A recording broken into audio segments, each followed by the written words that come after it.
बिस्मिल्लाहिर्रहमानिर्रहीम, अस्सलामुअलैकुम, good morning public, सुबह बखैर। मैं हूँ रुकमा इरफान मलिक, मेरे साथ मौजूद हैं अब्दुर्रऊफ साहब। अस्सलामुअलैकुम, उम्मीद है आप सब लोग खैरियत से होंगे और ये खबर सुन के और खैरियत आपकी पता नहीं क्या हो जाएगी कि नान भाइयों ने रोटी की कीमत में इजाफा कर दिया और कराची में दूध वालों ने दूध और दही की कीमत में इजाफा कर दिया और हमारे वज़ीर आज़म कह रहे हैं कि पाकिस्तान अब भी सस्ता तरीन मुल्क है। सस्ता तरीन मुल्क है। ये अभी हमने 3-4 हफ्ते पहले भी एक स्टोरी हम कवर कर रहे थे, उसके दौरान ये बात कही गई थी। हमारे जो गेस्ट थे उन्होंने कहा था कि अगले 3 से 4 महीने में महंगाई जो है वो कम हो जाएगी, बट महंगाई कम होती दिखाई नहीं देती। और अब ये है कि वो रोटी जो 12 रुपए की मिलेगी, नान जो है वो अब 18 रुपए का मिलेगा 15 की बजाय। तो काफी ज्यादा कीमत है, हम उसके बारे में तफसील से भी बात करेंगे। लेकिन पता नहीं वज़ीर आज़म कौन से मुल्क का जायचा ले रहे हैं, ढांचा ले रहे हैं, कौन से मुल्क का क्या ले रहे हैं,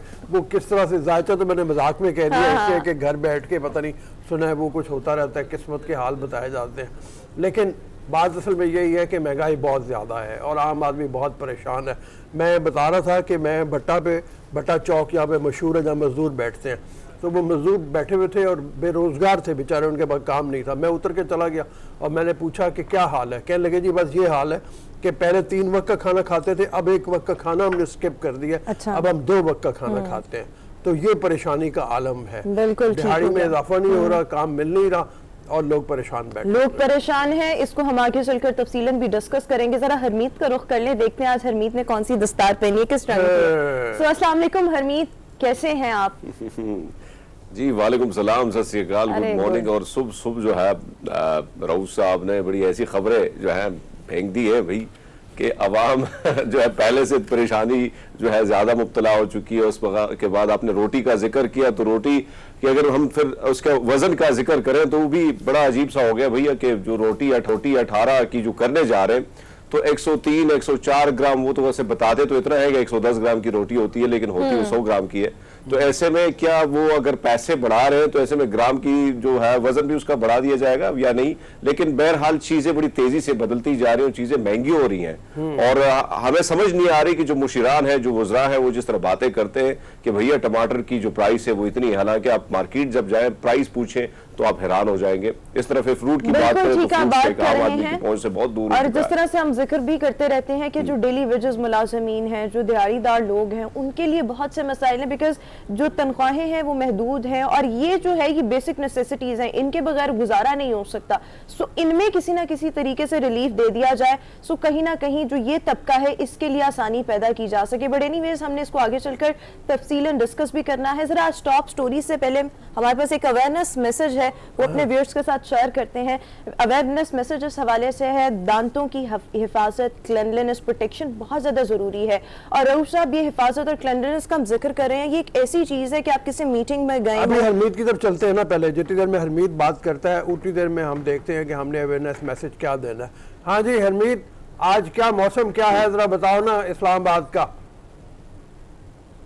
रोज साहब मुझे तो सुबह सुबह उठती लग जाती है और इसलिए फिर आप कहते रहते हैं कि भैया ब्रेक जब होती है तो फिर वो जाहिर बात है कि एलर्जी है यहाँ पे बहुत ज्यादा और ठंड है, फिर सुबह सुबह ठंडी हवाएं चलती हैं। लेकिन एक चीज बड़ी खूबसूरती है कि अगर मैं इस्लामाबाद की बात करूं तो बड़ा ट्रांसपेरेंट किस्म का मौसम यहाँ पे। धूप की मैं बात करूं, दिन बड़ा प्यारा गुजरता है यहाँ पे। सुबह का टाइम जो खासकर 10 बजे का टाइम मेरा फेवरेट टाइम है, लेकिन वो स्टूडियो में गुजर जाता है बहरहाल।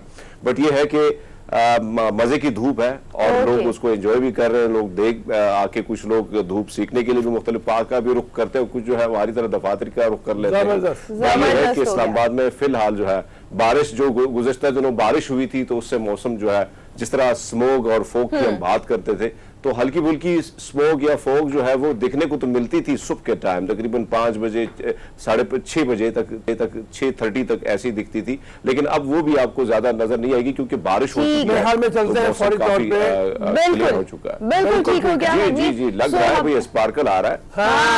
स्पार्कल की बात करें तो अवेयरनेस मैसेज चमकदार बनाने आप सब ने। अवेयरनेस मैसेज की बात करें, मैं आगाज इसी चीज से करना चाह रही थी कि दांतों की क्लेanलीनेस बहुत जरूरी है, प्रोटेक्शन भी बहुत जरूरी है। क्लेanलीनेस इस हवाले से जरूरी है बिकॉज ये एक ऐसी चीज है, लाइक आप मीटिंग्स में जाएं, किसी गैदरिंग्स में जाएं, अगर किसी से आपका क्लोज इंटरेक्शन हो और किसी को आपके पास से लाइक मुंह से बैड ओडोर फील हो जाए तो ये आपकी पर्सनालिटी को फौरी तौर पर डैमेज करती है। सो प्रोटेक्शन भी बहुत ज्यादा जरूरी है, क्लीनलीनेस भी बहुत ज्यादा जरूरी है। सो इसके लिए हम यहाँ पर कोलगेट स्पार्कल का जिक्र करेंगे जो कि दांतों की मुकम्मल प्रोटेक्शन के लिए, मुकम्मल क्लीनलीनेस के लिए एक बड़ा जबरदस्त बेहतरीन किस्म का फॉर्मूला है। इसमें शामिल है फ्लोराइड, 3 अज़ा शामिल है इसके अंदर। इसमें फ्लोराइड शामिल है, इसमें पर्ल पाउडर शामिल है और इसमें लौंग शामिल है। अब तीनों के अलग अलग अगर देखा जाए तो फ्लोराइड जो है वो दांतों को कीड़ा लगने से महफूज रखता है, दांतों की मुकम्मल प्रोटेक्शन करता है। जी हरमीत। जी जी जी जी जी बिल्कुल, रोहू साहब आपने लौंग का जिक्र किया तो लौंग उमूमन हम देखते हैं कि कई दांतों को जब कीड़ा लग जाता है तो उसमें दर्द रहता है उमूमन रात के वक्त, तो लौंग का काम जो है वो दर्द को गायब करना है। और स्पार्कल की आपने जिक्र किया तो अगर लौंग इसमें जिस तरह इसमें बिल्कुल शामिल है तो दर्द तकलीफ अगर किसी को हो, या जो हम उमूमन देखते हैं कि जो नौजवान है आजकल रोमा वैसे लड़कियां भी थोड़ी बहुत स्मोकिंग कर लेती हैं, तो वो भी अगर अपने दांत साफ सुथरे रखना चाहें तो उसके लिए स्पार्कल बड़े कमाल का है। और कमाल की है, जब आप स्माइल देते हैं ना और आपके दांत क्लीन हो तो बड़ा मजे की स्माइल पास हो जाती है। तो दांत साफ सुथरे हो, अगर पीले दांत हो तो भैया फिर मुंह छुपाने अच्छे।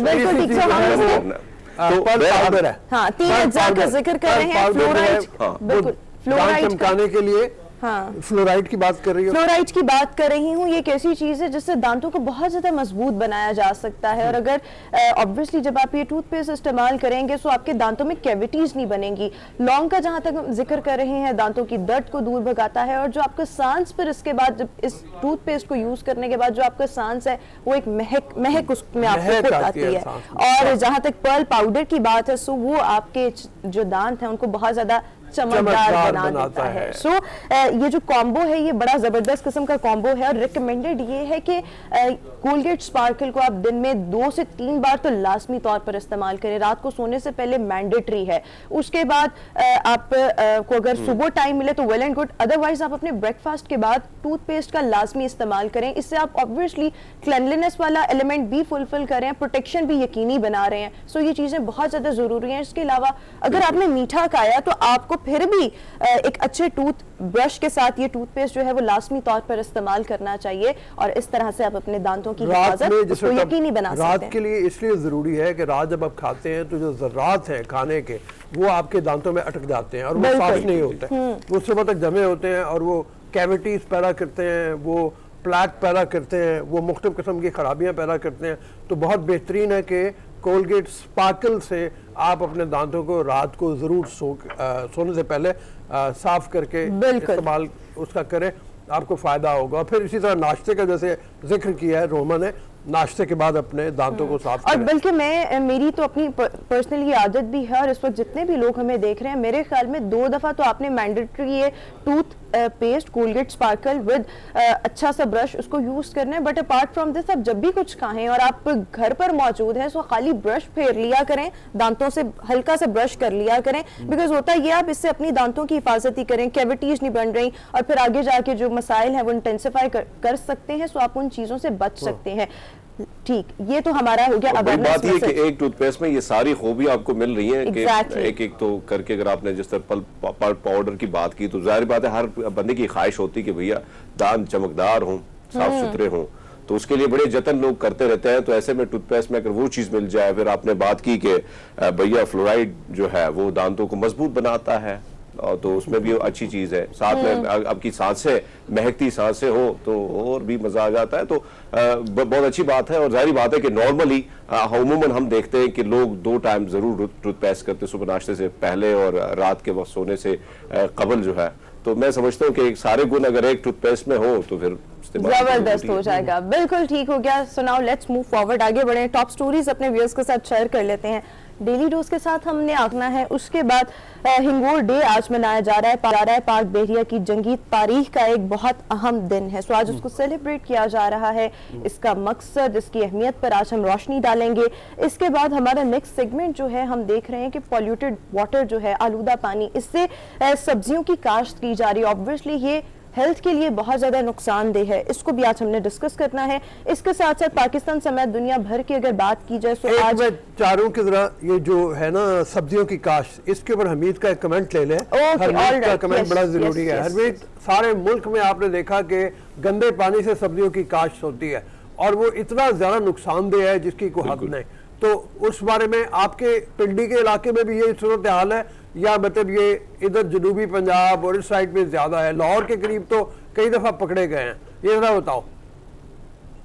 रऊफ साहब, माजत के साथ सारी चीज़ें ऐसी हैं कि हमारे स्कोप में एक जैसी पाई जाती है और मुख्तलिफ इलाकों में अगर हम देखें, आपने रावलपिंडी का जिक्र किया, तो हम अगर मर्दान की तरफ जाते हैं या मर्दान से आगे की तरफ मुख्तलिफ ऐसे इलाकों की तरफ जाते हैं जहां पे मुख्तलिफ सब्जियां उगाई जाती हैं, तो वहां पे भी इस गंदे पानी का इस्तेमाल इतना ज्यादा हो चुका है कि आप जहां जहां पे जाएंगे तो आपको एक स्मेल के साथ साथ सब्जियां तो उगी होंगी, लेकिन वो स्मेल जो है, उस पानी की जो बदबू है, वो भी आपको मजबूर कर देती है वहां से हटने पे। तो ऐसे में ये चीजें बड़ी बढ़ती जा रही हैं और कार्रवाई जो है, हम देखते हैं कि सिर्फ कार्रवाई नाम तक ही होती है, बल्कि होनी चाहिए इन ऐसे लोगों के खिलाफ। क्योंकि आप देखें ना, यही चीज हम खाते हैं, यही चीज हम, और आप उसमें जहर घोल रहे, तो जाहिर बात है कई नुकसानात सेहत को ये चीज और भी दे सकती है। हालांकि हम हमेशा बात करते हैं कि सब्जियां खाएं, फल खाएं, लेकिन ऐसे में जब आप इस किस्म का बदबूदार गलीज किस्म का पानी जो है वो खेतों की तरफ उसका रुख करें, तो यकीनन बीमारियां तो बढ़ती जाएंगी। ठीक हो गया, बिल्कुल ठीक हो गया, बिल्कुल ठीक हो गया। हरमीत का हमने कमेंट ले लिया। नेक्स्ट स्टोरी आज हमारे पास ये होगी जनाब कि पाकिस्तान समेत दुनिया भर में आज एंटी करप्शन का दिन मनाया जा रहा है। इसकी अहमियत क्या है, इसका मकसद क्या है, इसको भी हम डिस्कस करेंगे। इसके साथ साथ जैसे हमने आगाज में ही कहा था, शो के आगाज में, कि पंजाब में नान रोटी एसोसिएशन ने नान और रोटी की कीमतों में इजाफे का ऐलान कर दिया है। इसको भी आज हमने डिस्कस करना। और आखिर में पाकिस्तान ने बांग्लादेश को टेस्ट सीरीज में भी क्लीन स्वीप कर दिया है, इसको भी हम डिस्कस करेंगे। इरफान जहीर हमारे साथ मौजूद होंगे। And apart from this, Punjab में 2 हाई परफॉर्मेंस सेंटर क्रिकेट के हवाले से वो बनाने का ऐलान भी किया गया है। दोनों मौजूद हम इरफान जहीर से डिस्कस करेंगे। तो आज हमारी डेली डोज जो ना क्विक होगी थोड़ी, बिल्कुल, हमने बहुत सा टाइम लगा दिया आपको और बातों में उलझा के। डेली डोज अब हम क्विक करेंगे। बिल्कुल क्या। सो डेली डोज में सबसे पहले जनाब कराची वालों के लिए सबसे बड़ी खुशखबरी ये है, कराची में ट्रांसपोर्ट के मसाइल बहुत ज़्यादा है। अच्छी जो सरकारी ट्रांसपोर्ट है वो दस्तयाब नहीं थी। तो अब होने क्या जा रहा है कि जनाब कल हमारे जो वज़ीर आज़म इमरान खान साहब हैं वो कराची जाकर ग्रीन लाइन मंसूबे का इफ्तिताह करने वाले हैं। जी, बहुत ज़्यादा इंतज़ार था, बहुत अरसे से ये चल रहा था मंसूबा, लोग इंतज़ार में थे और कराची वाले जो हैं वो परेशान थे इस हवाले से। अब 2 चीज़ें हुई हैं, एक तो सर्कुलर रेलवे का प्रोजेक्ट आ गया, दूसरा ये ग्रीन लाइन का मंसूबा आ गया। मतलब जो इसको जो मंसूबा था उसमें 10 किलोमीटर का इजाफा कर दिया गया और लागत का तखमीना 24 अरब रुपए तकरीबन लगाया गया है। ये बहरहाल अब ग्रीन लाइन जल्द ही कराची वाले इससे फायदा जो है वो उठा सकेंगे। बिल्कुल, अगली स्टोरी की तरफ आएंगे। नेक्स्ट स्टोरी हमारे पास ये है कि हमने कल भी डिस्कस किया था, अमेरिका के हवाले से जो चाइना में विंटर ओलंपिक्स का इनेकाद किया जाना है, उसमें सफारती सतह पर अमेरिका ने बॉयकॉट किया है चाइना का, और प्लेयर्स ऑब्वियसली इसमें पार्टिसिपेट करेंगे। सो अब हम देख रहे हैं कि अमेरिका के बाद ऑस्ट्रेलिया ने बॉयकॉट किया, बरतानिया ने बॉयकॉट किया, और अब इन तमाम के बाद कनाडा ने भी विंटर ओलंपिक्स का सफारती बॉयकॉट कर दिया। और जो रीजन बताई जा रही है वो रीजन ये है कि चाइना के अंदर इंसानी हुकूक की संगीन खिलाफ वर्जियां की जा रही हैं। सो इस सूरत हाल को मद्देनजर रखते हुए बॉयकॉट कर दिया गया। हम पहले बात ये कर चुके हैं कि ये सफारती बाइकआउट है, जिसका मतलब ये है कि कोई ऑफिशियल नहीं जाएगा सरकारी तौर पे इन ओलंपिक्स गेम्स में शिरकत करने के लिए, लेकिन टीमें मौजूद होंगी, वो पार्टिसिपेट करेंगी मतलब इसके अंदर। अब ये मैं जैसे पहले भी बात कर रहा था कि ये एक जंग है जो चाइना और उसके हवारियों और अमेरिका और उसके हवारियों के दरमियान जारी है। ये जंग का नतीजा क्या निकलेगा, ये बड़ी ट्रेड वॉर से कहीं खौफनाक जंग में ना तब्दील हो, दुनिया इससे डरती है। अब एक तरफ तो ब्लॉक बन रहा है जिसमें चाइना रूस के साथ मिलके काफ़ी इकदाम करने की कोशिश कर रहा है, तो उससे और भी बहुत से मुल्क मिलाए हुए अपने साथ में। अभी एक खबर जो है वो इंशाल्लाह ताला हम 1-2 दिनों में अपने साथ शामिल करेंगे कि डेमोक्रेसी के ऊपर एक सेमिनार है, वेबिनार है रादर, जिसमें अमेरिका ने अपने बहुत से मुल्कों को इनवाइट किया हुआ है, लेकिन उसमें चाइना को इनवाइट नहीं किया था, उसमें ताइवान को इनवाइट किया था। उसमें पाकिस्तान ने भी शिरकत ना करने का ऐलान कर दिया है। तो ये सारी वो एक कोल्ड वॉर की जो गेम है ये चली हुई है। तो इस कोल्ड वॉर के नताइज क्या निकलेंगे, इस बारे में बात करेंगे एक दो दिनों में। बिल्कुल ठीक हो मतलब ये गया। आएगा। अगली स्टोरी की तरफ आएंगे और अगली स्टोरी हरमीत, इतने दिन से लाहौरी जो हैं वो जिक्र कर रहे हैं, मैं भी अपने शो में इस चीज को बार बार कह रही हूँ कि भाई लाहौर में सर्दी की हम शिद्दत नहीं देख रहे। आप शहर इक़्तिदार की बात करते हैं, सो वहां पर थोड़ी बहुत सर्दी जो है वो है, बट लाहौरी जो है वो इस चीज से बिल्कुल जो है महरूम है। सो इसी हवाले से हम जिक्र करेंगे रूस के शहर सेंट पीटर्सबर्ग का, जहां पर बिल्कुल यहाँ पर जो शदीद सर्दी है वो बहुत ज्यादा है और सर्दी की शिद्दत ने 128 साल सर्दी का रिकॉर्ड जो है वो तोड़ दिया है। -20 डिग्री सेंटीग्रेड दर्जा हरारत यहाँ पर देखा जा रहा है। सो अब मैं -4-5 का आपको बताता हूँ कि मैं न्यूयॉर्क में था और न्यूयॉर्क जहाज से जब मैं उतरा हूँ जाने के लिए, -4-5 में क्या हाल होता है। तो हवा पड़ी तो मेरी आंख से ना एक आंसू निकला और जैसे आंसू निकला मुझे लगा फ्रीज हो गया। तो इतनी सर्दी वो 4-5 में होती है तो 21 में पता नहीं क्या होगा। बिल्कुल। अगर हम देखें हमारा खुंजराब जाने का जिक्र हो, बहुत ज्यादा शदीद ठंड में, या हुंजा वाली साइड पर नॉर्दर्न एरियाज आप जाएं, वहां की सर्दी नहीं बर्दाश्त हो रही होती। सो आप ये देखें, और आपका तो वैसे ही ताल्लुक सवात से है, वहां पर भी जब सर्दी आती है तो बहुत ज्यादा होती है। सो सोचे उससे कई गुना ज्यादा ये दर्जा हरारत है, -21, -20। सो अनबेरेबल सर्दी जो है वो इस वक्त रशिया के शहर में है। वो बिल्कुल आपकी बात दुरुस्त है, लेकिन उमूमन हम देखते हैं कि रूस में शदीद किस्म की बर्फबारी होती रहती है, इस बार बहुत ज्यादा हुई है, बहुत ज्यादा, इसमें कोई शक नहीं है। बट वही बात ना कि लोग भी आदी हो चुके हैं, जिस तरह कराची के लोग गर्मी के साथ आदी हो चुके हैं, तो वहाँ के लोग ऐसे ही आदी हैं। और आपने जिक्र किया सवात और इन इलाकों का, इसमें कोई, जब हम वहाँ जाते हैं, मैं तो चल उस इलाके का हूँ, और आप जैसे लाहौर से जो दोस्त जाते हैं तो यकीनन शदीद सर्दी आपको फील होती है और महसूस होती है। लेकिन ये बहरहाल रशिया की बात हो रही है तो सर्दी बहुत ज्यादा लग रही है। जी, जी।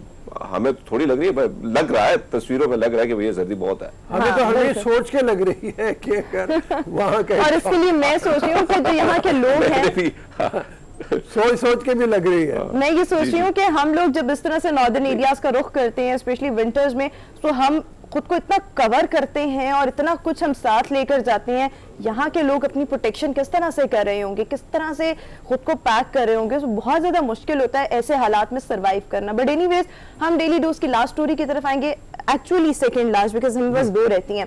सो हमारे पास जो अगली स्टोरी है वो गूगल के हवाले से है। गूगल ने पाकिस्तान को लेकर जो मकबूल तरीन सर्चेस हुई हैं उसकी एक लिस्ट जारी की है, और इसके अंदर ये बताया गया 2021 में जो सबसे ज्यादा चीजें पाकिस्तान से सर्च की गई हैं on the platform of Google, सबसे ज्यादा इसमें क्रिकेट को सर्च किया गया है। और क्रिकेट मैचेस जिस तरह से हमने देखा इंग्लैंड में हुए, जनूबी अफ्रीका में हुए, सो इन चीजों को बहुत ज्यादा सर्च किया गया है। शायकीन क्रिकेट कह लें या मेरे ख्याल में शायकीन क्रिकेट ना भी कहें, ओवरऑल पाकिस्तानियों की जानिब से ये रिजल्ट्स टॉप पर हम देख रहे हैं। और सबसे ज्यादा जो सर्च किया गया, पहली बार कोई पॉजिटिव रिजल्ट आया है। वैसे अच्छी चीजें हम लोगों ने सर्च की हैं। वो पहले 2-4 साल पहले जिस तरफ आप इशारा कर रहे हो ना, मुझे पता है कि वो मुझे भी समझ आ गया, there is a hidden message in this. Search करते रहे हैं, वो बड़ी खौफनाक थी कि जो कुछ सर्च करते रहे हैं वो घरों में छुप के करते होंगे सर्च मतलब। लेकिन अब जो है, अब क्रिकेट है और पाकिस्तान वर्सेस साउथ अफ्रीका जो मैच था वो सबसे ज्यादा सर्च किया गया। इसी हवाले से और भी है, पाकिस्तान इंग्लैंड, पाकिस्तान भारत जो था वो भी, उसकी सर्च भी बहुत ज्यादा थी गूगल के ऊपर। तो ये पॉजिटिव है, मैं तो कहता हूँ इसको पॉजिटिव मिलेगा कि खेलों की तरफ अट्रैक्शन इनकी हो रही है और खेलों की तरफ इनका इंटरेस्ट बढ़ रहा है। बिल्कुल ठीक। और लास्ट स्टोरी हमारे पास ये है, somehow unfortunate but fortunate इस हवाले से है बिकॉज नुकसान कोई नहीं हुआ। सो हम कराची का यहाँ पर जिक्र करेंगे। कल रात हमने देखा वहाँ पर ज़लज़ले के झटके महसूस किए गए, लोगों में खौफो हिरास फैल गया, और जो ज़लज़ले की शिद्दत है वो तकरीबन 4.1 बताई जा रही है। सो लोग बहुत ज़्यादा परेशान हो गए, बट लकीली कोई जानी और माली नुकसान नहीं हुआ। सो सब सेफ रहे और अल्लाह करे कि आइंदा भी सब महफूज रहे और इस तरह की आफात से अल्लाह ताला पाकिस्तान का हर शहर क्या पूरी दुनिया को बचा कर रखे। सो यहाँ पर डेली डोज को एंड करते हैं। अभी हम शो में एक ब्रेक शामिल करते हैं, ब्रेक के बाद वापस आए मौज़ूआत के साथ। Stay with us.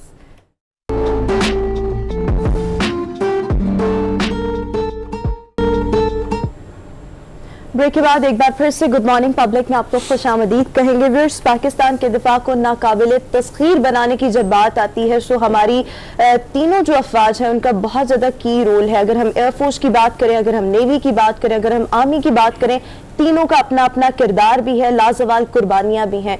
सो आज हम जिक्र करेंगे, जब समुद्री हुदूद के तहफ़्फ़ुज़ की बात आती है सो हमारी नेवी का बहुत ज़्यादा अहम किरदार है। सो नेवी जो है वो ऑब्वियसली पाकिस्तान की समुद्री हुदूद की बहुत सी तहफ़्फ़ुज़ भी करती है। और आज अगर हम देखें सो पाक बहरिया की जानिब से हर साल की तरह 9 दिसंबर को पूरे जोशो खरोश के साथ हंगोर डे सेलिब्रेट किया जाता है। बेसिकली ये जो दिन है, इसलिए दोस्ती हमारी जो 9 दिसंबर को गई और उसने अटैक किया और भारतीय जहाज कुकरी को डुबो दिया और डुबोने का नतीजा ये निकला कि उसके बाद हिम्मत नहीं हुई भारत की तरफ आने की।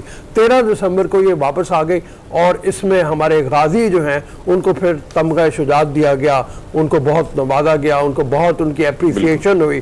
तो ये उस दिन की मुनासबत से हमने एक रिपोर्ट पहले तो पेश कर, बिल्कुल हमारे पास एक स्पेशल रिपोर्ट है, पहले चलकर वो रिपोर्ट देखते हैं, फिर अपने मेहमान से भी आपका तारुफ भी करवाएंगे और बातचीत भी करेंगे।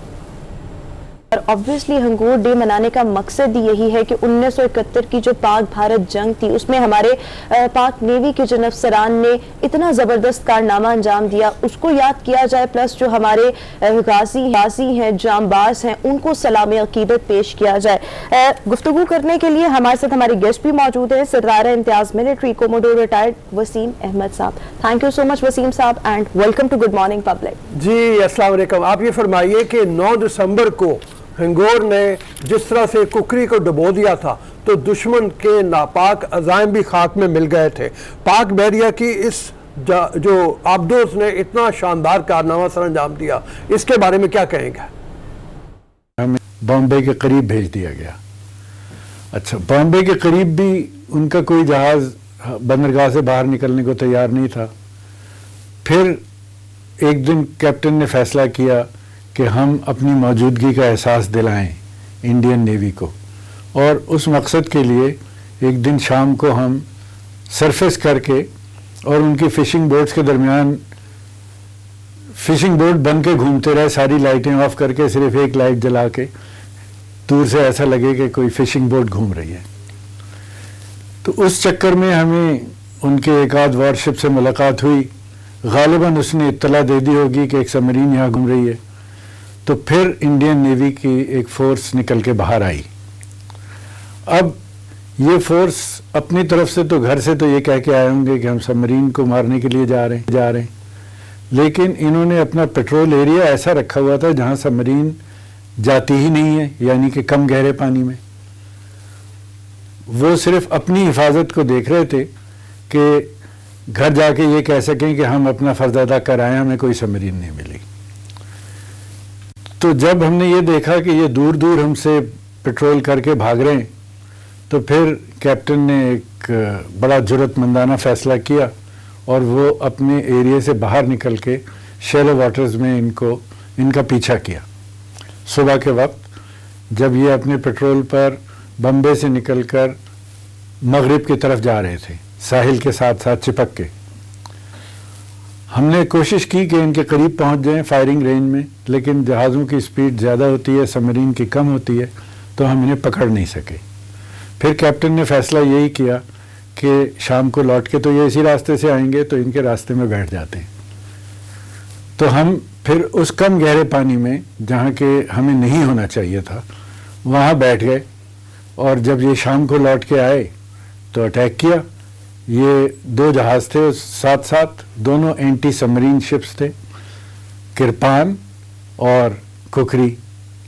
किरपान जो है ये आगे था, कुकरी उसके पीछे था। तो पहला अटैक किरपान पे किया हमने, और चूंकि वो तवक्को नहीं कर रहे थे कि इस इलाके में सबमरीन आएगी, तो वो बेखबर चले जा रहे थे। जब ये किरपान के नीचे से टॉर्पीडो गुजरा है तो तब उनको होश आई कि कोई चीज़ गुजरी है। हमारी किस्मत कि वो पहला टॉर्पीडो जो है उस निशाने पर तो लगा जाके, लेकिन टारगेट के नीचे से गुजर गया और एक्सप्लोड नहीं हुआ। तो अब इसके अलावा हमारे पास कोई चारा नहीं था कि दोबारा एक और टॉर्पीडो फायर करें, और इस दौरान अच्छा। किरपान तो आगे निकल गया था और कुकरी जो उसके पीछे पीछे आ रहा था उसने उसको ऑर्डर दिया कि तुम जाके अटैक करो। ठीक है। जब कुकरी हमारी तरफ अटैक करने के लिए आया तो हमने दूसरा टॉर्पीडो उस पर फायर किया और ये वाला टॉर्पीडो निशाने पर लगा। ठीक है। और पहले वाले टॉर्पीडो की तरह ये खामोशी से गुजर नहीं गया बल्कि सचमुच एक्सप्लोड हुआ। अच्छा सर, आपसे यहाँ पर ये भी जानना चाहूंगी कि जंग के दौरान नेवी की अगर हम इम्पोर्टेंस देखें तो ये एक मुसल्लमा हकीकत है। सो आम तौर पर ऐसे मौकों पर नेवल स्ट्रैटेजी क्या होती है? नेवल स्ट्रेटेजी में ये लिखा हुआ है कि अगर ऐसा हो, एक जहाज पर अटैक हो, तो दूसरे जहाज को फौरन आकर एक अंधा अटैक मारना चाहिए ताकि सबमरीन धमाके से नीचे दबी रहे और उसके हाथ से इनिशिएटिव निकल जाए, दूसरा अटैक ना करे वो, और फिर तसल्ली से उन्हें तलाश करके मारें सबमरीन को। लेकिन मेरा मुशावरा यह है कि ये करने के बजाय किरपान वहाँ से भाग लिया। ठीक। तो वो भागते चोर की लंगोटी के मुतरादिफ हमने एक और टॉर्पीडो उसके पीछे फायर किया। अब किरपान आगे आगे, टॉर्पीडो पीछे पीछे, काफ़ी दूर जाके इसने टॉर्पीडो ने उसको पकड़ा। ठीक। और हमें एक हल्के से धमाके की आवाज़ सुनाई दी। वो वैसा धमाका नहीं था जैसा कि कुकरी का हुआ था, लेकिन फासला बहुत ज़्यादा था और हमने उससे पहले कभी इस किस्म के धमाके सुने नहीं थे। तो हमारा अंदाज़ा यही है कि वो किरपान को लगा और किरपान को कुछ ना कुछ डैमेज ज़रूर हुआ। ठीक। जी हरमीत। अच्छा सर, अगर हम देखें नेवी की बात हो रही है तो अगर हम भारतीय नेवी की बात करें या पाकिस्तान की नेवी की बात करें तो दोनों का कंपैरिजन आप कैसे करेंगे सर? मेरा जहाँ तक ख्याल है, कोई भी नेवी जो कि साइज में छोटी हो, जिनके माली वसाइल कम हों दूसरी नेवी के मुकाबले में, जैसा कि हमारे केस में है, हम इंडिया के साथ ship for ship, gun for gun तो मैच कर नहीं सकते। इसलिए ज़रूरत इस बात की है कि हमारे पास ऐसे वेपन्स हों जो कि कम होने के बावजूद उनको भारी नुकसान पहुंचा सकें। ठीक है, ठीक हो गया सर। आपसे यहाँ पर ये भी जानना चाहूंगी कि आज 50 साल बाद भारतीय नेवी के एक साबिक सरबराह ने ये करार किया है कि गाजी भारत ने नहीं डुबोया था, बट अगर हम देखें तो भारतीय नेवल मुसलसल 50 साल से ये झूठा प्रोपेगेंडा करती रही है कि गाजी के डुबोने में इनका हाथ था।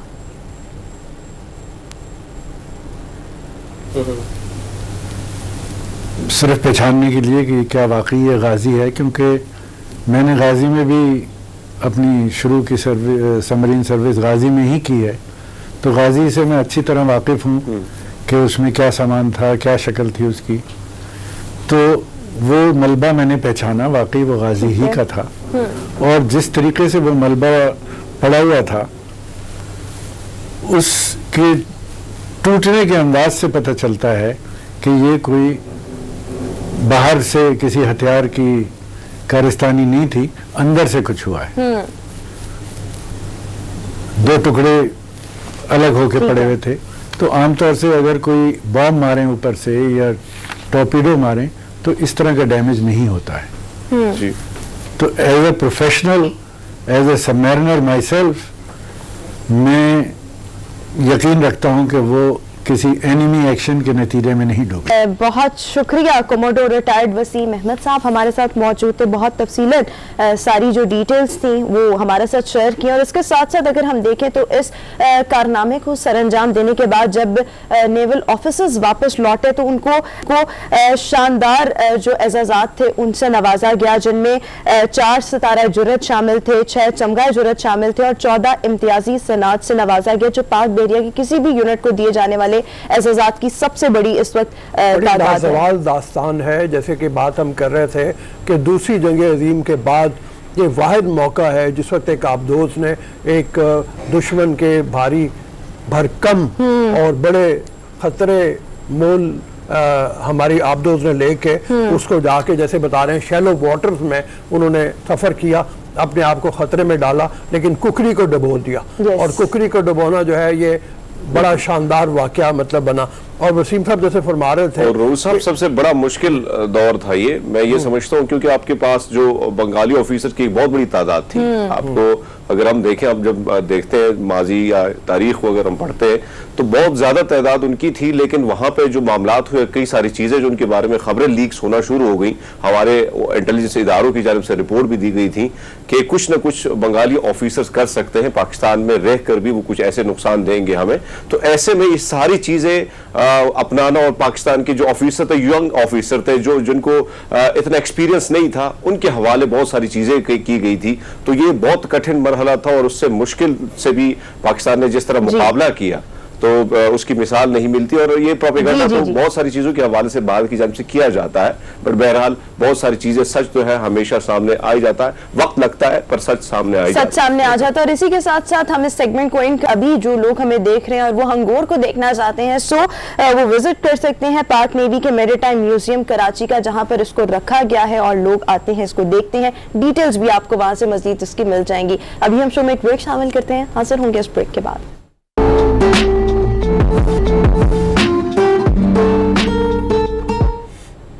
ब्रेक के बाद एक बार फिर से गुड मॉर्निंग पब्लिक में आपको खुशामदीद कहेंगे। नवाबों की एक मस्जिद है in the city of Bahawalpur, इसको क्या कहा जाता है आप बताएं ना?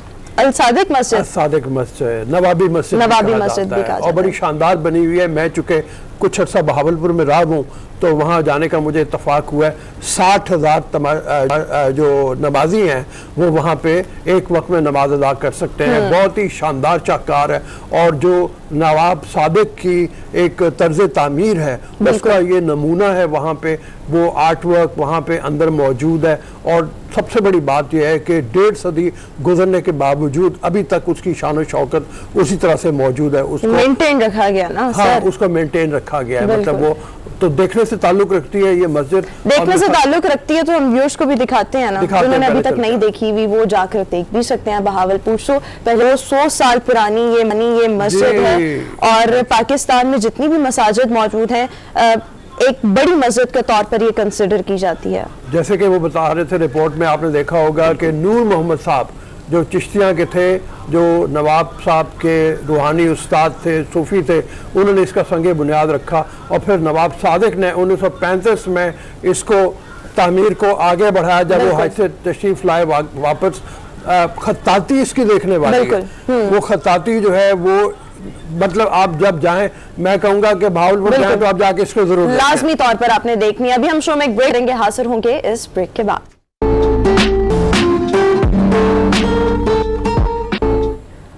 ब्रेक के बाद एक बार फिर से गुड मॉर्निंग पब्लिक में आपको खुशामदीद कहेंगे। व्यूअर्स, पाकिस्तान समेत दुनिया भर में आज एंटी करप्शन का आलमी दिन सेलिब्रेट किया जा रहा है, और बेसिकली इस दिन को मनाने का मकसद ये है कि लोगों में, आम पब्लिक में करप्शन के खिलाफ जो शऊर है उसको उजागर किया जाए। करप्शन रऊफ साहब बहुत सी सूरतों में मुमकिन है, लाइक अगर हम मोस्ट कॉमन इसकी शेप अपने इस मुआशरे में देखें तो रिश्वत का बहुत ज़्यादा लेन देन हम देखते हैं, और ऑब्वियसली इसका सद्देबाब करना, इसको कंट्रोल करना इस वक्त बहुत ज़्यादा ज़रूरत बन चुका है। बिकॉज अगर इसका सद्देबाब ना किया गया, इसको कंट्रोल ना किया गया, सो इसके बहुत से संगीन नताइज हमारे मुआशरे पर या किसी भी मुल्क जहां पर ये पाई जाती है करप्शन, उसमें रूनुमा हो सकते हैं। सो इस पर हम डिस्कशन करेंगे। इस वक्त पाकिस्तान की मारूफ शख्सियत और vice chairperson Transparency International justice retired Nasra Iqbal sahiba हमारे साथ शो में हमें ज्वाइन करी हैं। Thank you so much madam and welcome to good morning Public. सबसे पहले तो हम ये देखें, करप्शन बहुत ज्यादा बढ़ रही है, पहले भी थी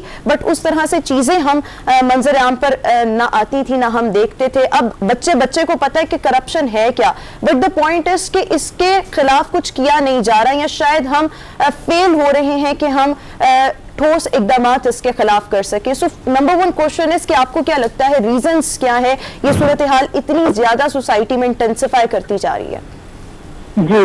वो ट्रांसपेरेंसी इंटरनेशनल ने अपना तजिया किया है। उन्होंने तो ये कहा है कि एक तो जो हुकूमत है आज की, वो अपनी खुद एहतसाबी नहीं कर रही, कुछ उनकी नाअहली है, और दूसरी बात है जो लोग हैं इक़्तिदार में वो बहुत लालची हैं, और महंगाई बहुत ज्यादा हो गई है, और लोगों का गुजारा जिसके तनख्वाहें कम है उनमें हो नहीं रहा, तो इसलिए जो करप्शन है इसका रुझान ज्यादा हो गया। अच्छा, ये फरमाइए कि बड़े चौंका देने वाले इंकशाफात हैं, जैसे मतलब ये आया कि पुलिस और अदलिया सबसे ज़्यादा करप्ट डिपार्टमेंट है। उसके बाद फिर टेंडर और ठेके देने का डिपार्टमेंट आता है, फिर उसके बाद सेहत है, तालीम है, तो तकरीबन बहुत सारे डिपार्टमेंट उनका जिक्र आ जाता है। लेकिन पुलिस और अदलिया के हवाले से क्या कहिएगा? पुलिस की तो ये सूरत हाल है, देखिए जो भी पुलिस के कवानीन है ये हमारे 1860 के बाद बने हुए हैं ना, तो 1910 तक, और इनमें रिफॉर्म्स की अशद जरूरत है। आजकल के हालात के मुताबिक डिसिप्लिन ज्यादा होने की जरूरत है, इनकी ट्रेनिंग होने की जरूरत है, लेकिन इसमें हमें अभी तक कुछ खातिर खा हमें रिफॉर्म्स तो बिल्कुल ही नहीं आए।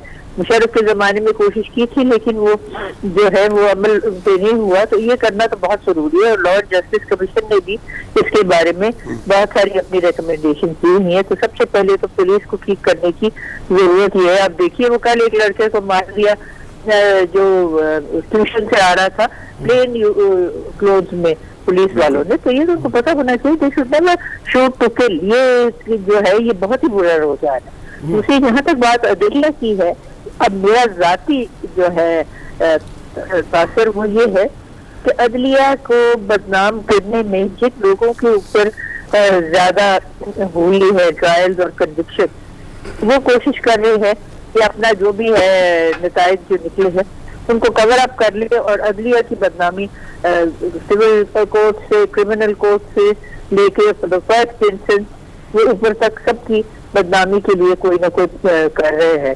सरकार। और मुझे इसका तासर तो यही लगता है, ये जब मेरी जाती राय है तो वो इसलिए हो रहा है कि अदलिया जो है उनके ऊपर डाला जाए एक क्लाउड सा कि जी ये सही इंसाफ नहीं करे। और दूसरी बात जो अदलिया की ना वक्त इंसाफ न करने की है वो ये है कि अदलिया में तब्दीली बहुत कम आई है।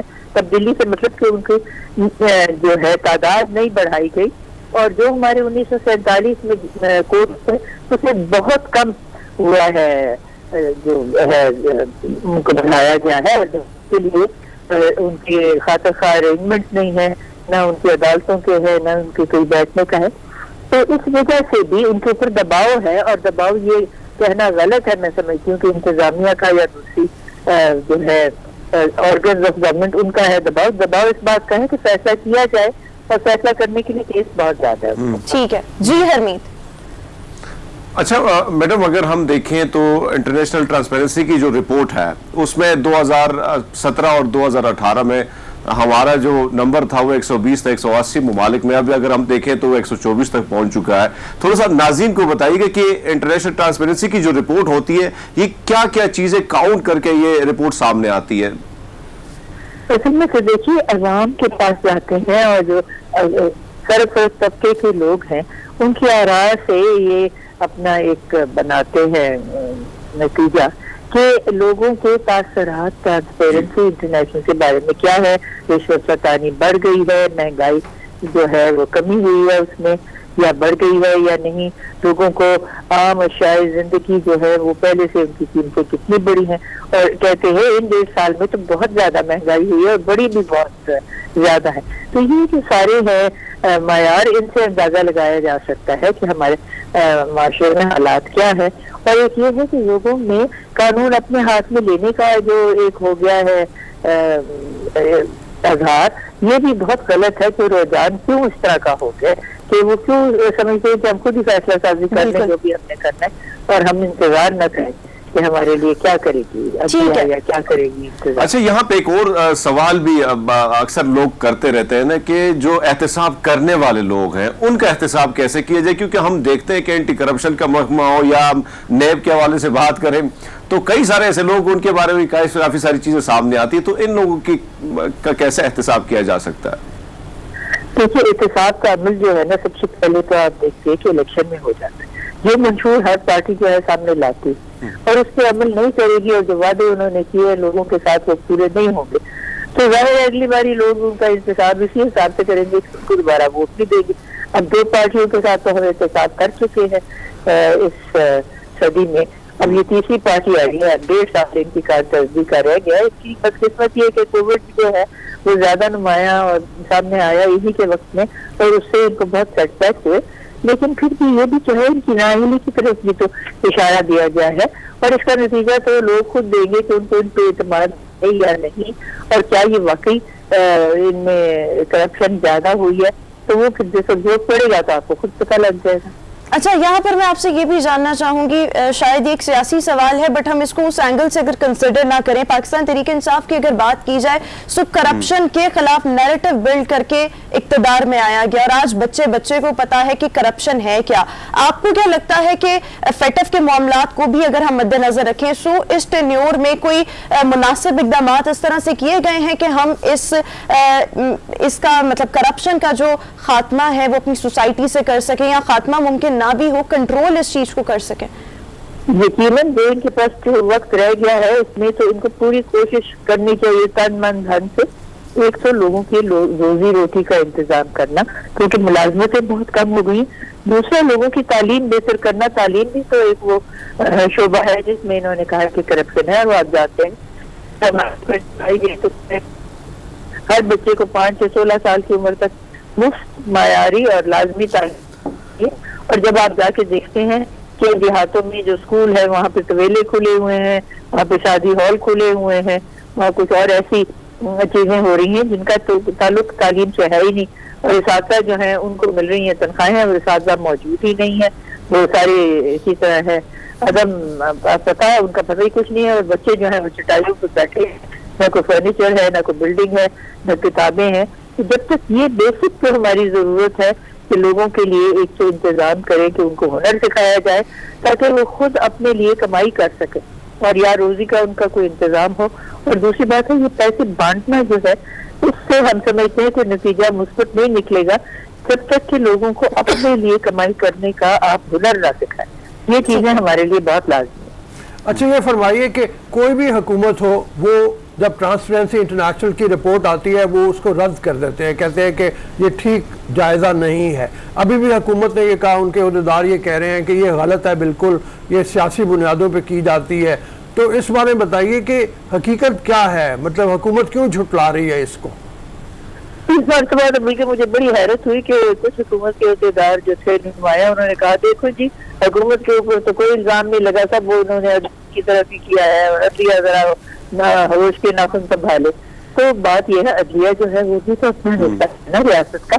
मैं समझती हूँ शऊर दिलाने में और जिम्मेदारी लेने में सबसे बड़ा इलेक्ट्रॉनिक मीडिया आप लोगों का काम है, लोगों को शऊर दिलाइए कि जब तक हम सारे मिल के अमल नहीं करेंगे जिन चीजों के हमने वादे किए हुए हैं और मंशूर में कहा हुआ है, और अपने इज्जत नफ्स की खातिर जब तक अमल नहीं करेंगे, उस रिस्क से मौत अच्छी जिस रिस्क में आती है परवाज़ में कोताही, और हम एक एक फर्ज जो है जब भी के हम कोशिश करेंगे तो मुझे उम्मीद है इंशाल्लाह कि 74 साल में अगर हम कुछ आगे बढ़ने के लिए मेहनत करें और मर्द औरतें सब मिलकर करें, और ये जो इस वक्त जेंडर बेस्ड वायलेंस की जो 16 दिन मनाए जा रहे हैं इसमें कमी आए तो इंशाल्लाह हम जो है वो इस सारी बेईमानी से दूर होकर तरक्की के रास्ते पर गामजन हो सकते हैं।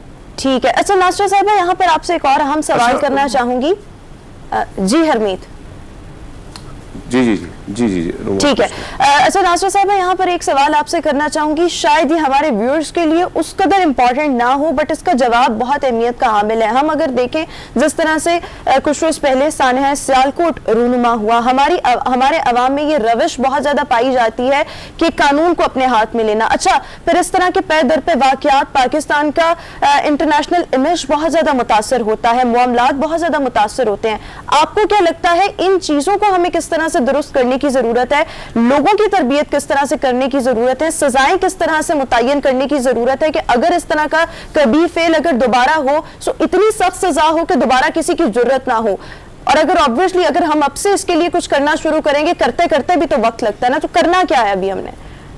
सबसे बड़ी बात तो ये कि लोगों में अदम बर्दाश्त का बहुत ज्यादा रुझान है, और ये तरबियत तो आप इनको सिखाते हैं माँ की गोद से लेके जब तक कि वो मुकम्मल नहीं कर लेते अपनी इब्तिदाई तरबियत और तालीम के साल, और उनमें उनको ये पता होना चाहिए कि हर एक की इज्जत नफ्स का हमने ही करना है, उसको बर्दाश्त करना है, और किसी के साथ हमने कुछ मुतनाज़े बात नहीं करनी और ऐसी बात करनी जिसको लोग पसंद करें बजाय इसके कि जिसके साथ नफरतें जो हैं वो बढ़े। दूसरी बात यह है कि कानून तो बने हुए हैं और हैं भी काफी, लेकिन उन पे अमल दरामद होना और वक्त से अमल दरामद होना और लोगों को इस बात को यकीन होना कि वाकई जो कानून है वो उस पर अमल होगा और जल्द होगा, और ये नहीं कि एक दफा सामने तो बात आ गई कि वो जी देखिए यहाँ पे कितना बड़ा हादसा हुआ और उसके बाद नतीजा जो है मेरा ख्याल है वो सियालकोट में 2 बच्चों के साथ तशद्दुद से उनको मार दिया था कई साल पहले, पता नहीं उसके क्या नतीजे निकले।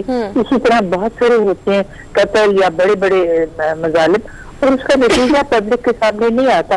तो ये सब कुछ जो है ये मेरा ख्याल है इसकी ज्यादा आपको एडवोकेसी करनी है कि आप टीवी पे ये बनाते हैं, मीडिया प्लेस बनाते हैं खास तौर पे, तो सबक आमोज जब तक हम ना बनाए तब तक पब्लिक के ज़हन पे कोई बात ज़हन नशीन होती थी और हर एक सोचता है जी फैसला तो यहाँ होना नहीं, तो आप खुद ही कर ले। आप देखें इस तरीके से कितनी ज्यादा आपस में बदला लेना और एक दूसरे के साथ ज्यादतियां करना वो बढ़ता जाता है।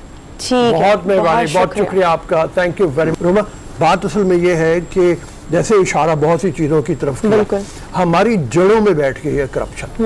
हम इस कदर ज्यादा यानी करप्शन आ गई है, उसमें आप फोर्स भी है करप्शन। यानी अब तो ये है कि वो जैसे हालांकि मतलब हमारे मतलब अहादीस हैं जो मना करती हैं, ये कहा जाता है कि रिश्वत लेने वाला देने वाला दोनों अहकामात हैं, कुरानी भी मतलब उस हवाले से आती हैं, अहादीस का भी सबक आता है, लेकिन लोग बाज नहीं आते। लोग मुंतखब चीज़ें अपने लिए चुनते हैं और उनके ऊपर अमल कर रहे होते हैं। ये जब तक मुंतखब करके ये ख़त्म नहीं होगा और जड़ों से इसको ख़त्म नहीं, जड़ों से ख़त्म, बिल्कुल, क्योंकि मुझे ऐसा लगता है कि सभी करप्शन के बारे में जानते भी हैं और उसको ख़त्म भी करना चाहते हैं, बट इसमें हाई प्रोफाइल लोग हैं, केसेस हैं, उनका जिक्र किया जाता है, बट मेरे ख्याल में ये हमारी रूट्स में इस कदर रच बस गई और निचले से लेकर मतलब एक बहुत नीचे वाले लेवल से लेकर ऊपर वाली सतह तक हर तरफ करप्शन है। सो हमें इसकी जड़ों को काटना है, वहां से इसका खात्मा करना है। अभी हम शो में एक ब्रेक शामिल हाजिर होंगे एक ब्रेक के बाद। ब्रेक के बाद एक बार फिर से गुड मॉर्निंग पब्लिक में आपको खुशामदीद कहेंगे हम। मोस्ट ऑफ द टाइम अपने इस शो में जो अवामी मसाइल हैं उनको डिस्कस करते रहते हैं और अभी भी कर रहे हैं, और इस वक्त अगर हम देखें तो हमारे पाकिस्तान की जो आवाम है सबसे बड़ा मसला जो है वो गुर्बत है और महंगाई है।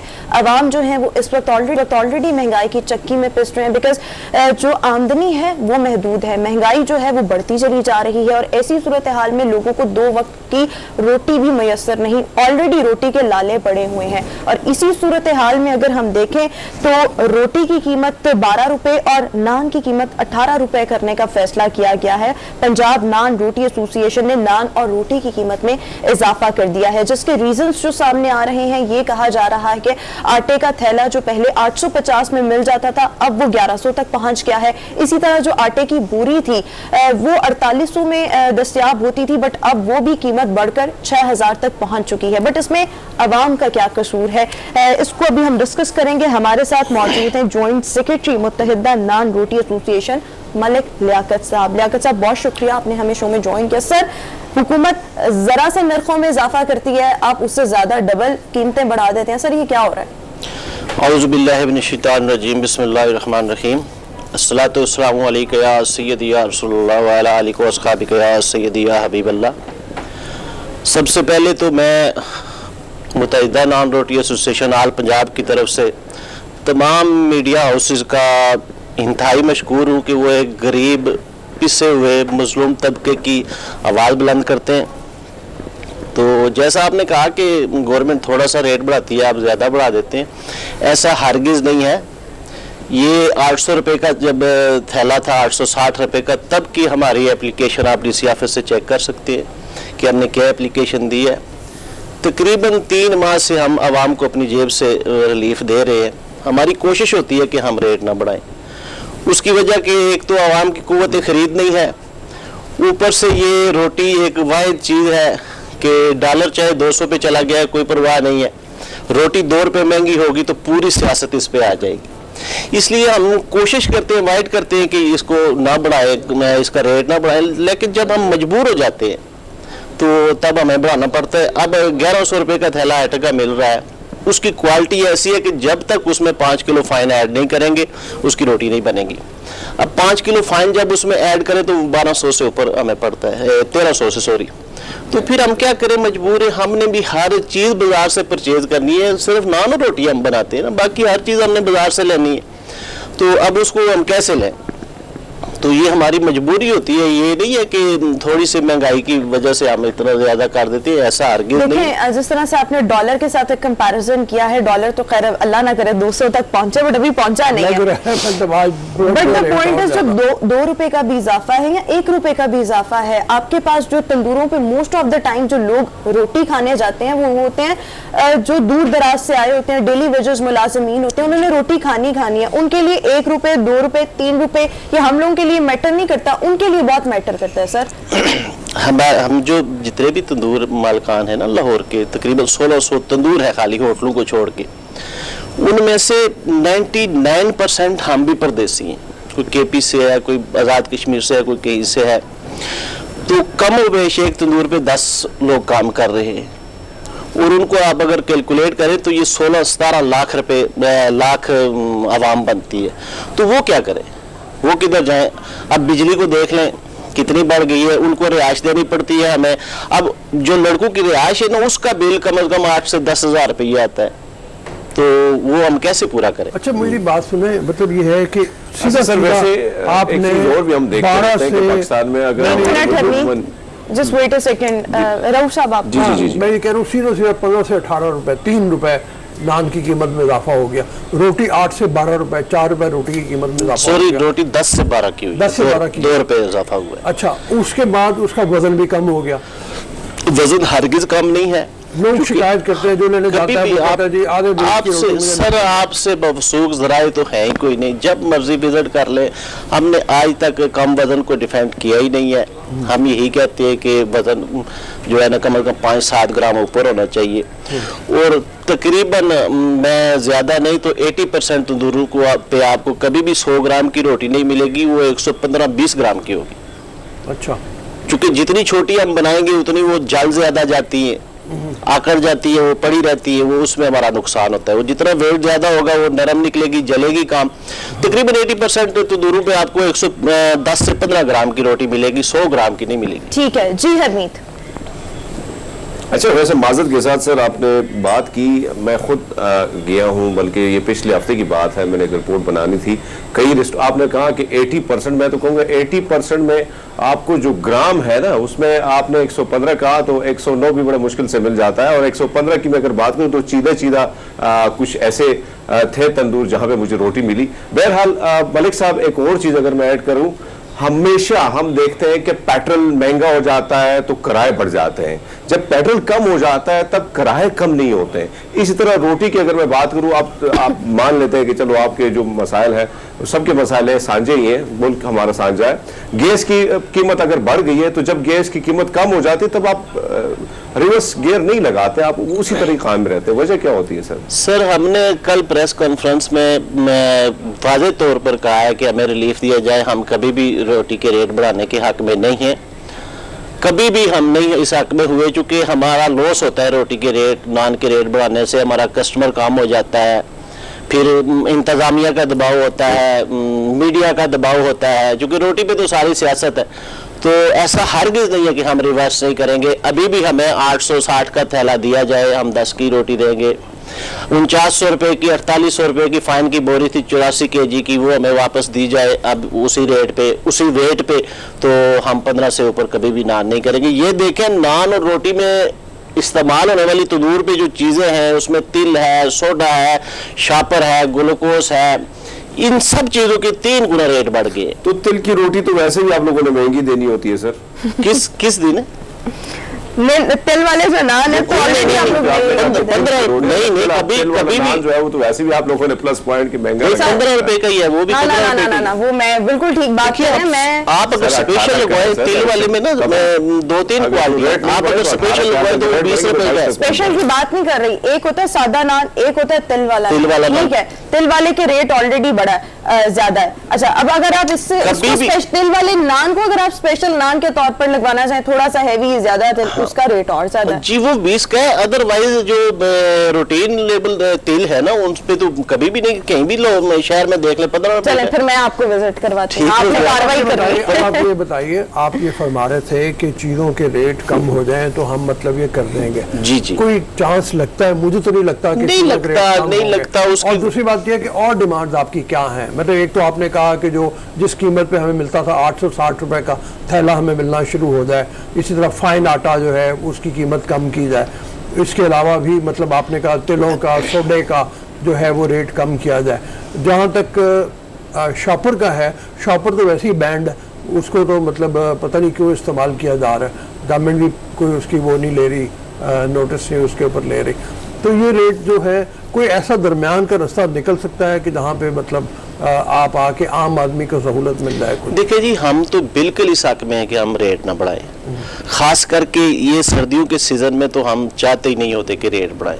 ये 3 महीने से हम तगोदो कर रहे हैं कि कुछ ना कुछ कोई ना कोई रास्ता निकल आए। 3 महीने से हम यकीन जाने के डीलरों के मकरूज हो चुके हैं। आप बड़े बवसूख लोग हैं, आप चेक करें ना कि हम कितने मकरूज हैं। तो आप वाकई पहले कम हमारी आवाज़ उठाते हैं, फिर ज़्यादा उठाएं कि हम कितने कितने डीलरों हम तो आपकी आवाज अभी भी उठा रहे हैं, उठा आपके रहे बोलने हैं, का बहुत मकसद ये उठा है। रहे हैं, बहुत तो उठा देखिए रहे ना, हैं। हम वो सवाल कर रहे हैं जो आम आवाम के जहनों में उसमें होता है। आप देखें- आपका जवाब पहुंच रहा है। 90% गैस नहीं आ रही, एलपीजी यूज कर रहे हैं। 3 दिन एक तंदूर एलपीजी की कीमत तो कम हुई कुछ थोड़ी सी, किधर हुई है?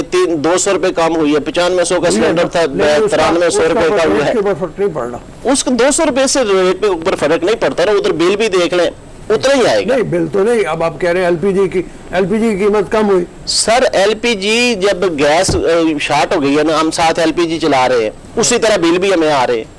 ये नहीं है कि पहले अपना गैस नहीं आ रही और बिल नहीं आएगा, बिल भी आ रहा है। इस माह भी अपना चेक कर ले आप, सिलेंडर चलाए हुए लोगों ने, लेकिन बिल उनको गैस वालों ने। ब्रेक के बाद एक बार फिर से गुड मॉर्निंग पब्लिक में आपको खुश आमदीद कहेंगे। पाकिस्तान ने बांग्लादेश को टेस्ट सीरीज में भी क्लीन स्वीप कर दिया है। ढाका में जो मैच खेला गया ऑलरेडी बारिश की वजह से एक मुतासरा मैच था, और अगर इस मैच की बात की जाए तो कौमी टीम ने बांग्लादेश को 1 इनिंग्स और 8 रन से शिकस्त दे दी। गुफ्तगू करने के लिए इरफान ज़हीर इज हियर। हाँ जी, इरफान तो बड़ी मुबारक पहले तो कि पहले T20 बिल्कुल क्लीन स्वीप था और उसके बाद टेस्ट लग नहीं रहा था, सेकंड टेस्ट जो है वो पाकिस्तान जीत लेगा इतनी आसानी से। लेकिन अब इसमें क्या किया जाए कि साजिद खान और बाकी पाकिस्तानी टीम की परफॉर्मेंस बहुत अच्छी थी या बांग्लादेश बहुत बुरा खेला? देखिए पहले तो ये देखना पड़ेगा कि बांग्लादेश अपने कंट्री के अंदर बड़ी एक टफ किस्म की ओपोजिशन आती है हमेशा, और बड़ी कंपेटिटिव क्रिकेट खेलती है, क्योंकि विकेट्स वो जो है काफ़ी स्पिनिंग ट्रैक्स बनाते हैं और अपने लिहाज से वो तैयार करते हैं। और हमने देखा कि वो रिसेंटली ऑस्ट्रेलिया और न्यूजीलैंड से भी T20 जीते हुए थे, तो टफ तो लग रहा था। लेकिन ओबियसली टेस्ट क्रिकेट के अंदर पाकिस्तान का पल्ला उनसे काफ़ी भारी लग रहा था, और हमारी ओबियसली लॉन्गर फॉर्मेट के अंदर भी बांग्लादेश इतनी सीजन टीम नहीं है कि वो पाकिस्तान को टफ टाइम देती। तो टेस्ट में ये तो था कि हम स्ट्रॉन्ग साइड है, लेकिन जो अप्रोच नजर आई खासतौर पे सेकंड टेस्ट की बात करें, जिस तरह 2-2.5 दिन बिल्कुल बारिश होती रही और उसके बाद पाकिस्तान ने जिस तरह की इस अप्रोच के साथ मैच खेला कि हमने जीत के लिए जाना है, सबसे ज्यादा क्रेडिट मैं बाबर आजम को देना चाहूंगा।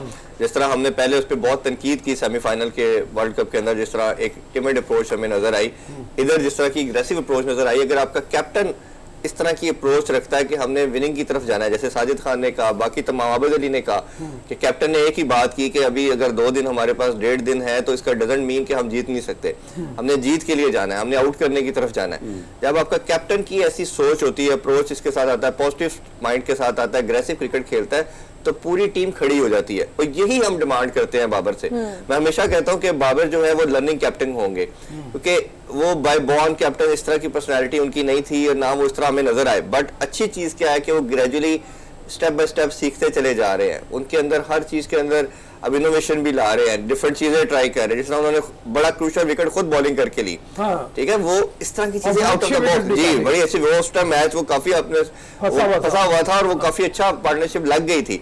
तो out of the box thinking चाहिए आपको। अग्रेसिव अप्रोच यही है कि आप नई इनोवेशन लेके आए, नई चीजें करें। जब वो इस तरह करते रहेंगे आप, तो फिर मेरा ख्याल है आप बड़ी टीम बनेंगे। इसी तरह से हम देखें तो पहले हरमीत का सवाल ले लेते हैं, आते हैं अपने सवाल की तरफ। जी हरमीत।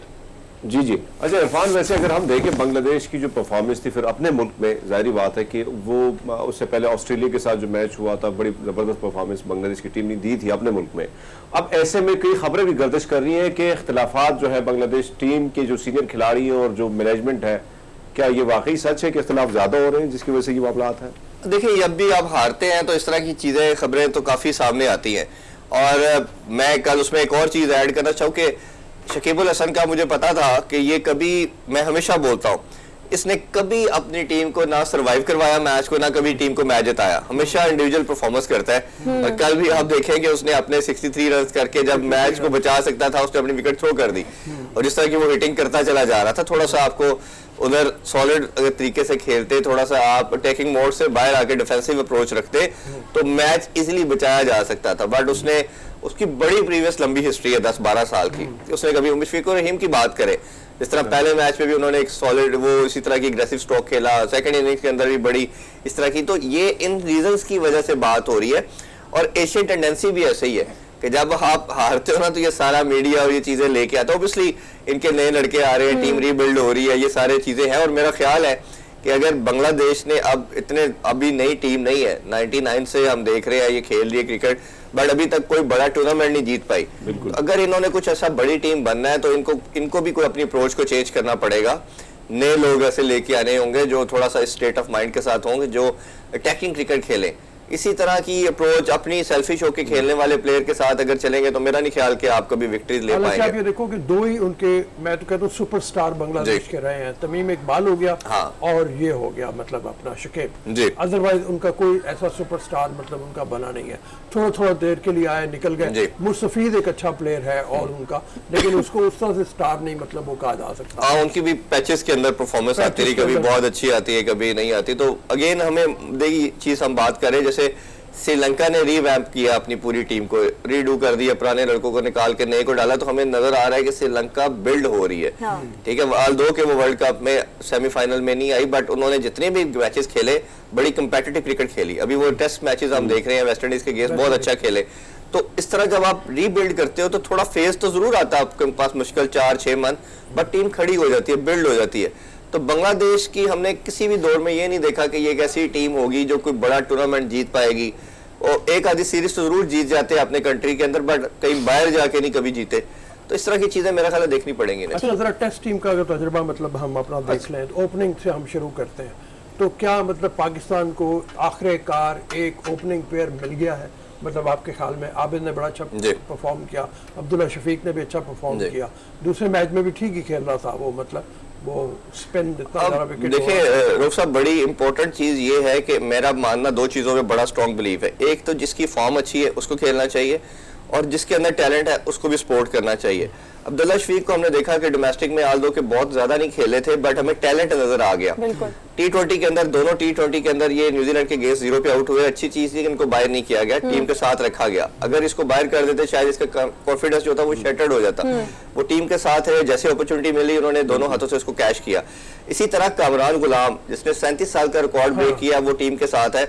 मेरा मानना यह है कि जैसे अजहर अली आपका मेन प्लेयर रहा बड़े सालों से, अब भी परफॉर्म नहीं कर पा रहा, अगर आप असद शफीक को बाहर बैठा सकते हैं तो आप अजहर अली को बेशक ड्रॉप ना करें, लेकिन चांस आप यंगस्टर को दें जो परफॉर्म करके आया हुआ है। देखिए जिसकी फॉर्म लगी हुई है आपको उसको खिलाना चाहिए। इसी तरह बॉलिंग के अंदर भी हमने जैसे बात की, नुमान विकेटलेस रहे पूरी सीरीज के अंदर, पहले मैच में अच्छी परफॉर्मेंस नहीं हुई, आपको चाहिए था कि जाहिद महमूद को आपने चांस दिया है, आप एक लेग ब्रेक डालते, एक ऑफ ब्रेक डालते, कॉम्बिनेशन अच्छा होना था। बड़ी टीम कोई भी होती है हमेशा एक आधी टीम प्लेयर की चेंजिंग करती है, हम ये नहीं कहते कि आप पूरी टीम चेंज कर दे, बट एक चीज अभी भी नेगेटिव चल रही है पाकिस्तानी टीम और मैनेजमेंट के साथ कि जो एक स्क्वाड सोच लेते हैं उस पर स्टिक कर जाते हैं, ऐसा नहीं होना चाहिए। आपको मतलब 15 लड़कों का स्क्वाड सारे अच्छे हैं, आप किसी एक आधे को चेंज करें। जी हरमीत। अच्छा पाजी, वैसे अगर हम देखें ओवरऑल टेस्ट में तो हसन अली और शाहीन शाह को देखे तो उन्होंने वो माजी की एक जोड़ी जो थी वसीम अकरम और वकार यूनुस की, वो ताज़ा यादें दोबारा ताज़ा करा दी। बहुत अच्छी विकेटें दोनों की जानिब से ली गई हैं। अब वेस्ट इंडीज आ रही है टीम 14-13 को मेरे ख्याल में कराची के तरफ उसका रुख है, तो क्या कुछ तब्दीलियां नजर आ रही है आपको टीम में भाई? जी वो स्क्वाड तो अनाउंस ऑलरेडी हो चुका है, हसन अली को रेस्ट दिया गया है, कुछ एक दो प्लेयर हो रहे हैं। अब हसन अली की और शाहीन शाह की आपने बात की, बड़ा अच्छा दोनों का कॉम्बिनेशन बना है और अच्छी परफॉर्मेंस भी दे रहे हैं। सेकंड इनिंग्स दोनों ने टॉप ऑर्डर के 2-2 विकेटें भी ली। साजिद की बात थोड़ा सा अगर ना करें तो जायज होगा, जिस तरह के लास्ट काजम ट्रॉफी के अंदर हाईएस्ट विकेट टेकर थे वो, और उन्होंने प्रूव किया कि जब आप किसी यंगस्टर को अपॉर्चुनिटी देते हो, जिसकी फॉर्म की बात मैं जैसे कर रहा हूं, एग्रेसिव अप्रोच है उसकी। सबसे बड़ी बात यह है कि उसके ओवरऑल अगर देखा जाए तो उसके जो जेस्चर्स हैं, उसके जो स्टाइल है, जो बॉलिंग का, और उसके बाद जो एक रिएक्शन है वो एग्रेसिव है। और सेलिब्रेशन तक उसका बड़ा एक जबरदस्त है। तो वो आपको अपनी इंटेंट, ये हमें सिक्सटैन में स्टार्क में ये अग्रेसिव नजर आती थी जब वो आउट करते थे, तो उसके अंदर के नाते बड़ा अच्छा किया। और मैंने देखा कि उन्होंने काफी ज्यादा काम किया। पहला जो इन्होंने सीरीज खेली थी वेस्ट इंडीज के अगेंस्ट, हमने देखा कि वो बॉल को बड़ा तेज करने की कोशिश कर रहे थे। अभी सिक्लैन के साथ काम करने के बाद क्या आया कि इन्होंने बॉल को थोड़ी फ्लाइट देने शुरू की, एयर में फेंका। स्पिनर को करना पड़ेगा फ्लाइट, जब तक एयर में छोड़ेगा नहीं। आप टेस्ट की बॉलिंग है ही यही है, अगर आप टेस्ट के अंदर T20 या ODI की अप्रोच से बॉलिंग करेंगे तो आप विकेटलेस रहेंगे, आप नहीं ले पाएंगे। तो ये बड़ा अच्छा साइन है आपकी टेस्ट क्रिकेट के लिहाज से कि एक ऐसा स्पिनर, क्योंकि फिंगर स्पिनर के साथ आप लंबी बॉलिंग करवा सकते हो, उसके साथ 30-40 ओवर करवाना कोई मसला नहीं है। रिस्ट स्पिनर के साथ मुश्किल होता है कि उसकी कलाइयां थक जाती है, तो उस पर टाइम लगता है। तो ये एक बड़ा अच्छा साइन है कि पाकिस्तान को बहुत टाइम के बाद, सईद अजमल के बाद कोई ऑफ स्पिनर मिला है, और यासर शाह की जिस तरह फॉर्म नहीं लग रही थी तो आपके पास एक हो गया। और मैं जैसे बात कर रहा था कि नुमान को रेस्ट देके साजिद को खिलाया जाता, धानी की हमने बात की पहले T20 में, उसको पूरा चांस देना चाहिए था। और जैसे हरमीर का क्वेश्चन है वेस्ट इंडीज आ रहे, तो वेस्ट इंडीज के लिए आपको यंगस्टर को पूरा खिलाना चाहिए। आप उसको जाहिद को चांस दे, अब धानी को चांस दे, अब नवाज दोबारा आगे माद नहीं है तो नवाज खेलेंगे सारे मैचेस। तो लड़कों को प्रिपेयर करें, यही आपके 15-16 लड़के हैं जिनको खिलाना चाहिए। ठीक है, अच्छा, हाँ बस मतलब आज वेस्ट इंडीज ने आ जाना है, और आज से मतलब हम नए उसके ऊपर चल पड़ेंगे।